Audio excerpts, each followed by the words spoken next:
Fala galera, tudo beleza? Tudo tranquilo? Bem-vindo ao Projeto Escola na Web. Hoje nós vamos dar seguimento à nossa primeira aula do curso regular de Química.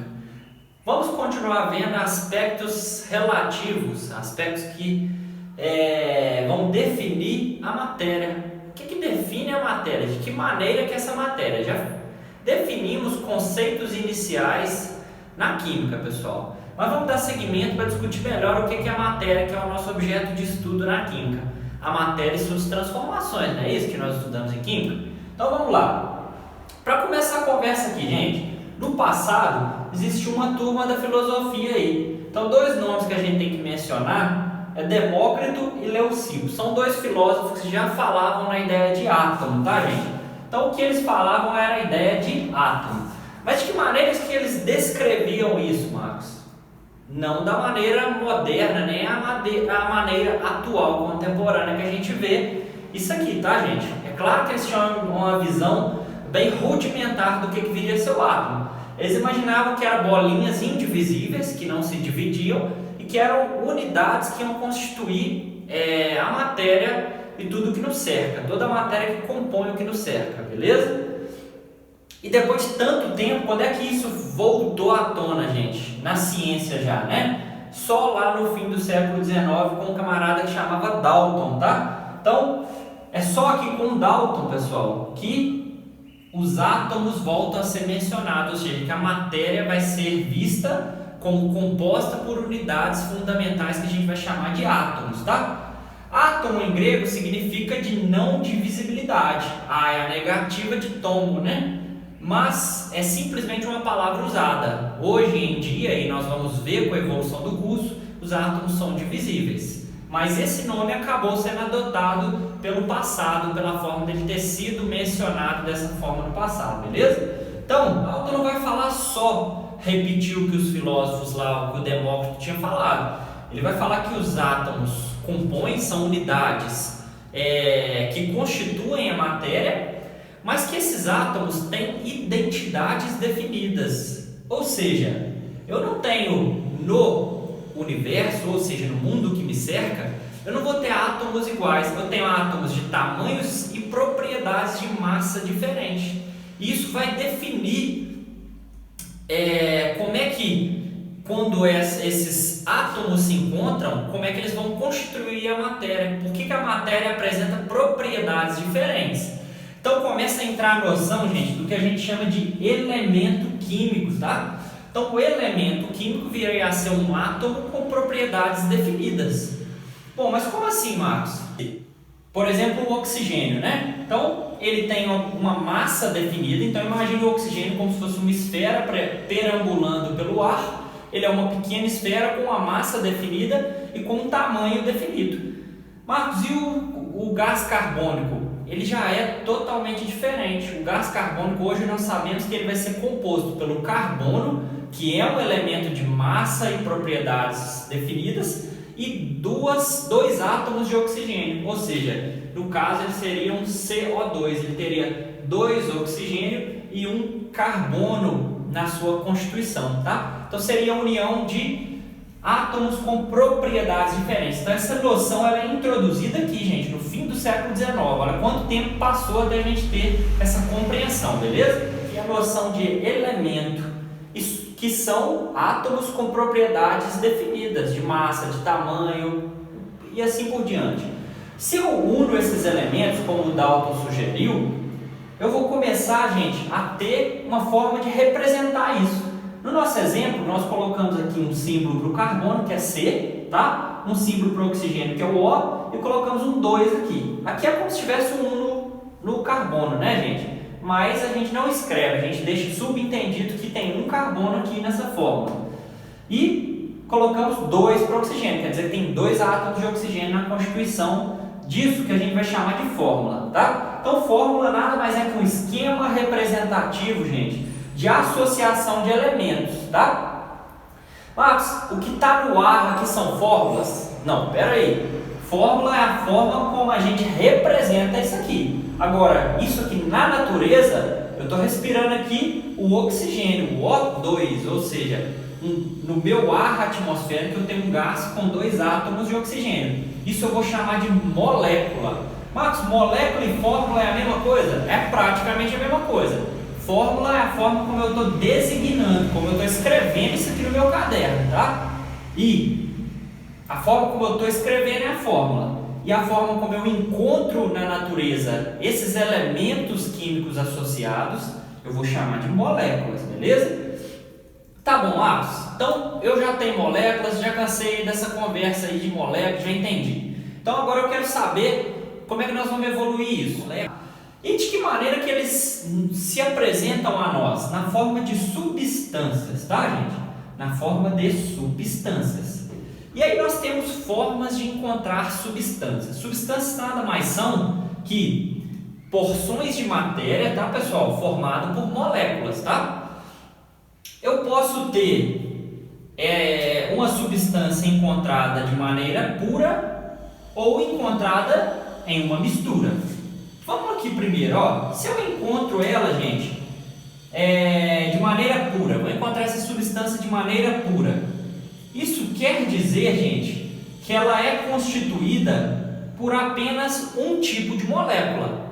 Marcos, explica melhor. Bom, vamos supor, pessoal, que eu tenho água, tá? Então, eu tenho água, H2O, peguei água. Essa água não tem nenhum sal dissolvido, não tem nenhum gás dissolvido. Ela é uma substância pura, beleza? Só tem água ali dentro, ok?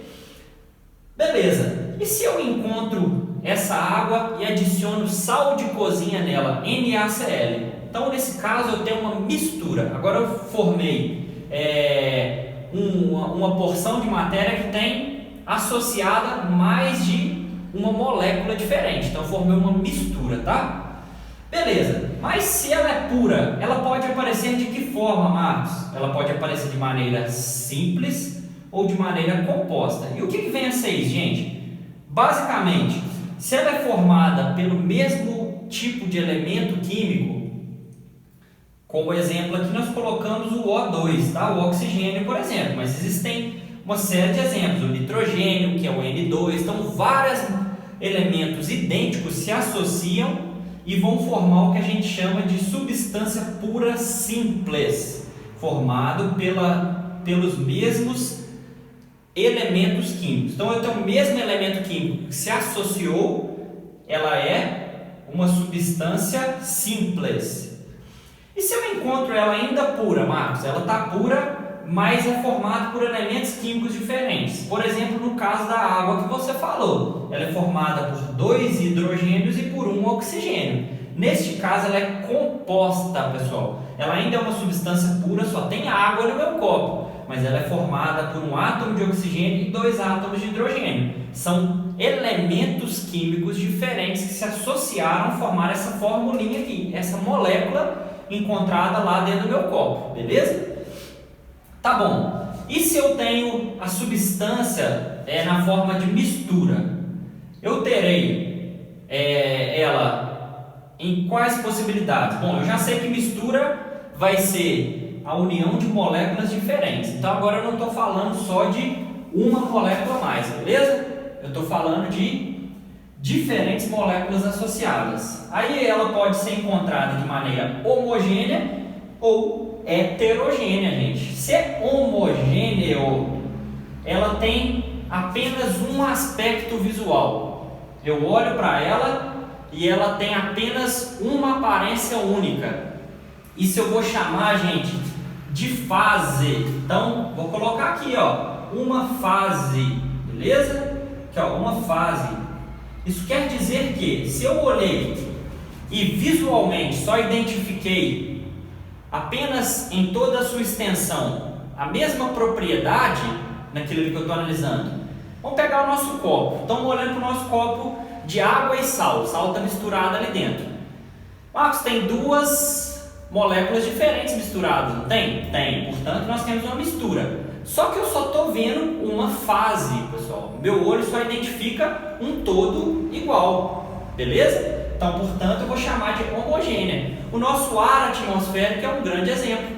Nós não estamos vendo distinção. Tudo isso é ar, tá? Mas ele tem na sua constituição O2, tem N2, que é o nitrogênio, tem argônio, tem CO2, sem falar nos vários poluentes, que alguns deles, derivados da fumaça, podem ter cor. Mas vamos falar de um ar limpo, um ar atmosférico limpo, tá? Ele vai ser constituído por essas moléculas e, como consequência, ele vai ter uma fase, pessoal. Então, ele é uma mistura homogênea. E se eu tenho uma mistura heterogênea? Heterogênea vem de diferente, pessoal. Homo vem de igual, hétero vem de diferente, tá? Então, se eu tenho uma mistura heterogênea, eu tenho uma mistura na qual eu vejo mais de uma fase. Simples assim. Mas quais que são os exemplos? Vamos lá, o primeiro deles, todo mundo já misturou água com óleo. A coisa mais básica que tem na química, né? Então você vai ver que o óleo rapidamente se separa da água e fica em cima, porque a densidade dele é menor, né? Então eu tenho ali uma mistura heterogênea. Eu estou vendo o óleo e estou vendo a água, estou vendo duas coisas diferentes. É o que o meu olho capta, beleza? Só que vamos ter atenção aqui, gente. Isso aqui parece bobo, mas joga muita gente no buraco, tá? Em provas como no Enem. Vamos lá. Se eu pego aqui, por exemplo, um material como o sangue e o leite, gente.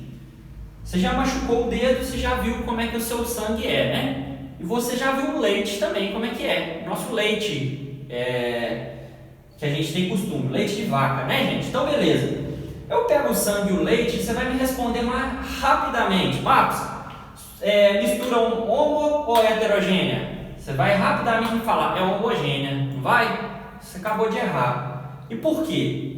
Porque ali o nosso olho nos engana. Se a gente fizer um aumento, nós vamos ver que o sangue é constituído por elementos separados da água, tá? Só que como esses elementos estão dispersos, o nosso olho enxerga um todo vermelho. Mas se a gente se aproximasse do sangue, pessoal, a gente veria algo como assim, ó. A gente veria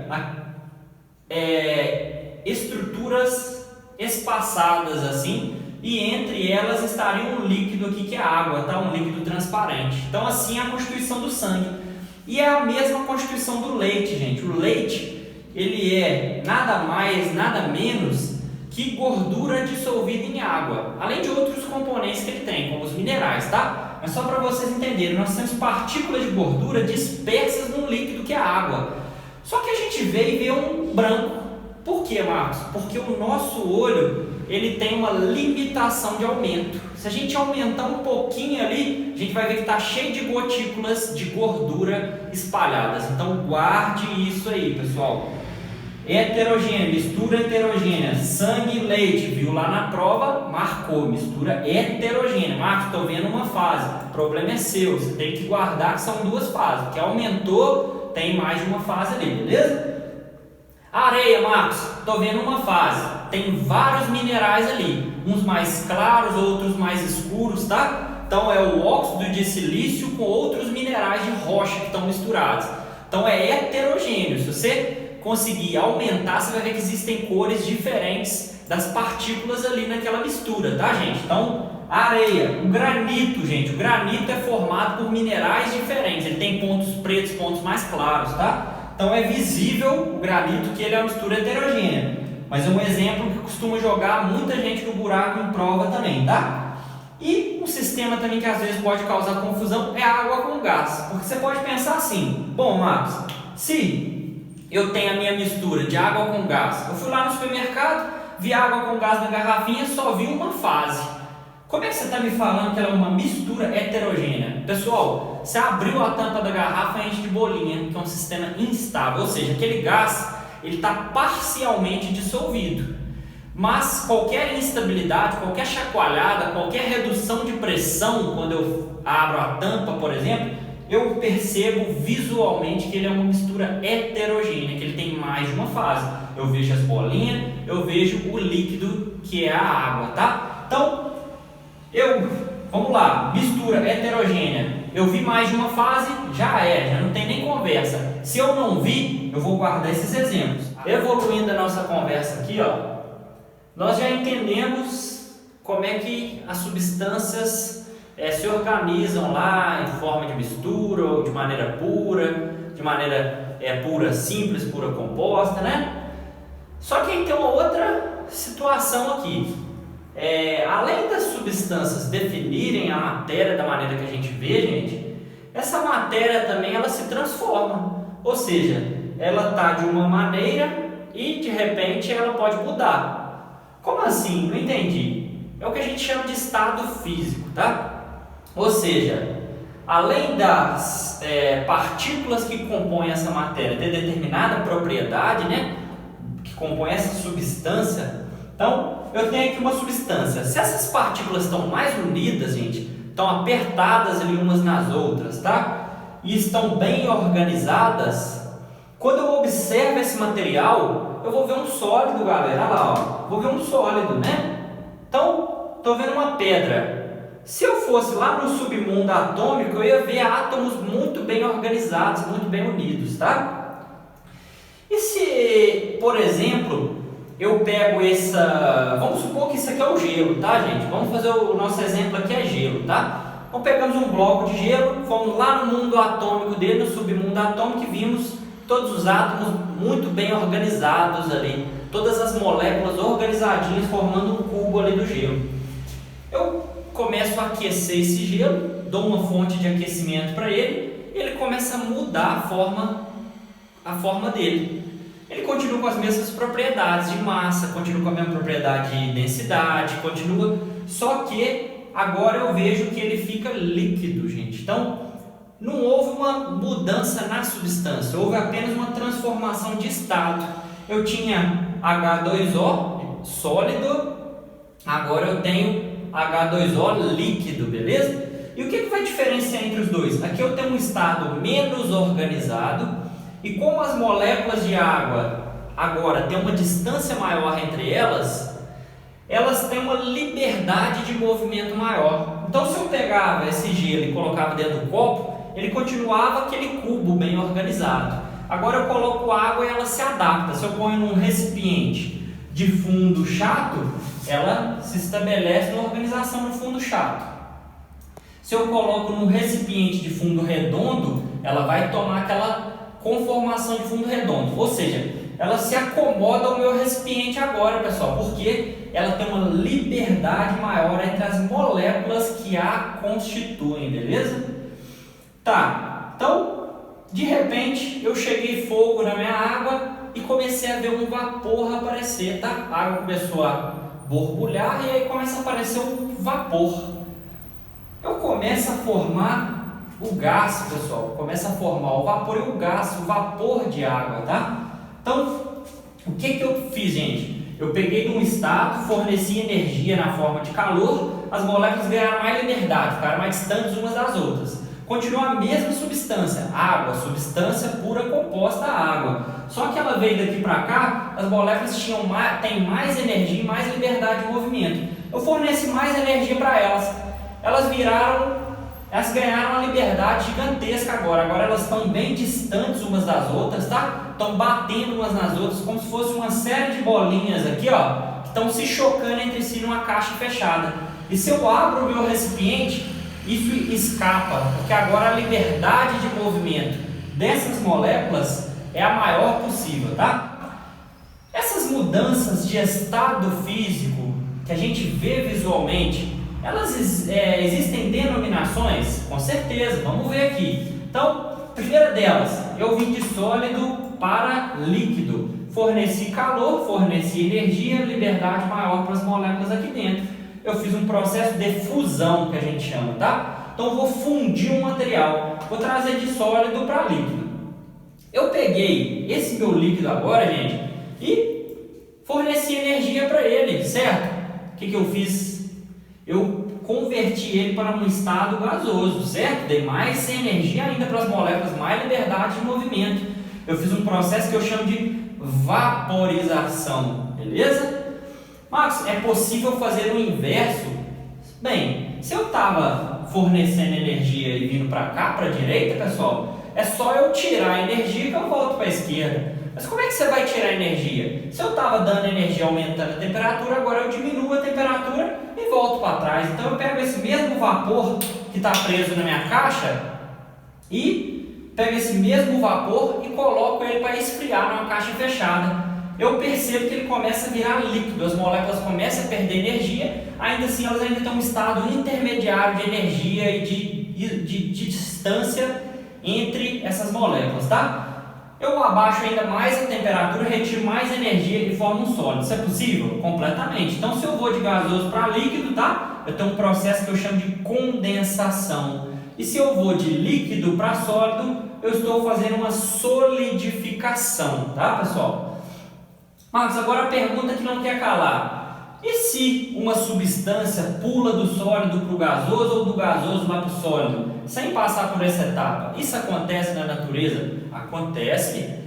Um exemplo comum que nós temos é o gelo seco, muito usado nos shows de rock, em eventos até esportivos. Você vê aquela fumaça aparecer. Aquilo é gelo, gente, é um gelo, tá? Um bloquinho de gelo. Só que ele não é composto de água, ele é composto de CO2, de gás carbônico, que é um gelo de gás carbônico, de dióxido de carbono, pessoal. Esse gelo, ele tem uma temperatura de ebulição bem mais baixa que a temperatura ambiente. A temperatura na qual ele evapora é bem mais baixa. Então é como se ele estivesse recebendo na temperatura ambiente uma quantidade gigantesca de calor e de liberdade nas suas moléculas. Então o que ele faz? Ele salta daqui para cá e nós vemos aquela fumaça aparecer. A gente coloca bloquinhos de sólido e vemos uma fumaça aparecer no palco, tá? Isso é um exemplo bastante nítido. Esse fenômeno a gente denomina sublimação, ok? Os químicos, gente, às vezes eles chamam de sublimação tanto de sólido para gasoso quanto de gasoso para sólido, tá? Alguns livros podem chamar isso aqui de sublimação e isso aqui também de sublimação. Mas eu prefiro o nome ressublimação para separar os dois, tá? Então o evento inverso de gasoso para sólido a gente denomina ressublimação. Marcos, eu quero um exemplo de ressublimação, não vem nada na minha cabeça agora. Bom, vamos pensar uma situação. Eu tenho um exemplo na atmosfera, em altas camadas da atmosfera, do meu vapor de água formando neve, tá? Formando uma forma sólida de água, tá, pessoal? Isso acontece porque a temperatura em altas camadas da atmosfera é tão baixa e a pressão vai ser tão mais reduzida que eu vou ter esse fenômeno aqui de ressublimação. Isso é um exemplo. Outro exemplo é o que acontece nas chaminés. Nas chaminés, muitos materiais sobem gasosos, muito aquecidos, tá? Estão com muita energia, e quando eles tocam a parede lá em cima da chaminé, eles começam a espessar na forma de fumaça, ou seja, eles começaram a formar partículas sólidas quando aquela energia se dissipou, a energia que estava vindo da fonte de calor lá do fogo lá embaixo da chaminé. Então, outro exemplo bastante comum também que acontece no dia a dia de ressublimação, beleza, pessoal? Então, essa é a forma como a matéria ela pode mudar de estado físico sem que a substância seja alterada. Todas as águas com as denominações a seguir podem exemplificar soluções de sólido em um líquido, exceto. Gente, viu o exceto? Marca ele, tá? Sempre, para você nunca confundir. Senão você procura a que não está pedindo. Nós estamos pedindo a exceção. Aqui não é uma dissolução de sólido em líquido, tá bom? Então vamos lá. Água mineral. Poxa, o nome já diz, é minério dissolvido em água, né? Água do mar é cheia de sal, gente. Tem nem o que ver, né? Então é sólido dissolvido. Essas duas já não podem. Marcos, água dura é o quê? Carbonato de cálcio em água, já não pode, é um sólido em água também. Fiquei entre as duas, destilado e potável. Gente, pega a água potável, a água da torneira e põe contra a luz, você vai ver que ela tem partículas sólidas. E ela tem minerais também, ela não é água isenta de minerais. Destilação é um processo que nós vamos ver na próxima aula, que consiste em vaporizar a água e obter um condensado dela puro. Então, a B é a que nos atende. Mas eu poderia resolver por eliminação, se eu não conhecesse o processo de destilação, ok? Vamos à próxima. Pessoal, mais uma questão aí, uma questão do Enem. Olha que interessante. Pelas normas vigentes, o litro do álcool hidratado que abastece veículos deve ser constituído de 96% de álcool puro e 4% de água em volume. As densidades desses componentes são dadas na tabela. Olha aí, duas tabelinhas com a densidade do álcool e da água, tá?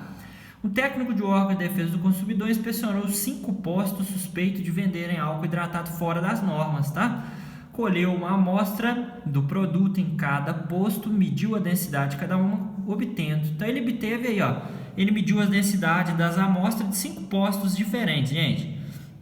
Obteve aqui esses resultados. A partir desses dados, o técnico pôde concluir que estava com combustível adequado somente os postos. Então, nós vamos fazer uma continha para descobrir quais são os postos picareta, mas nós queremos os postos que estão adequados, tá?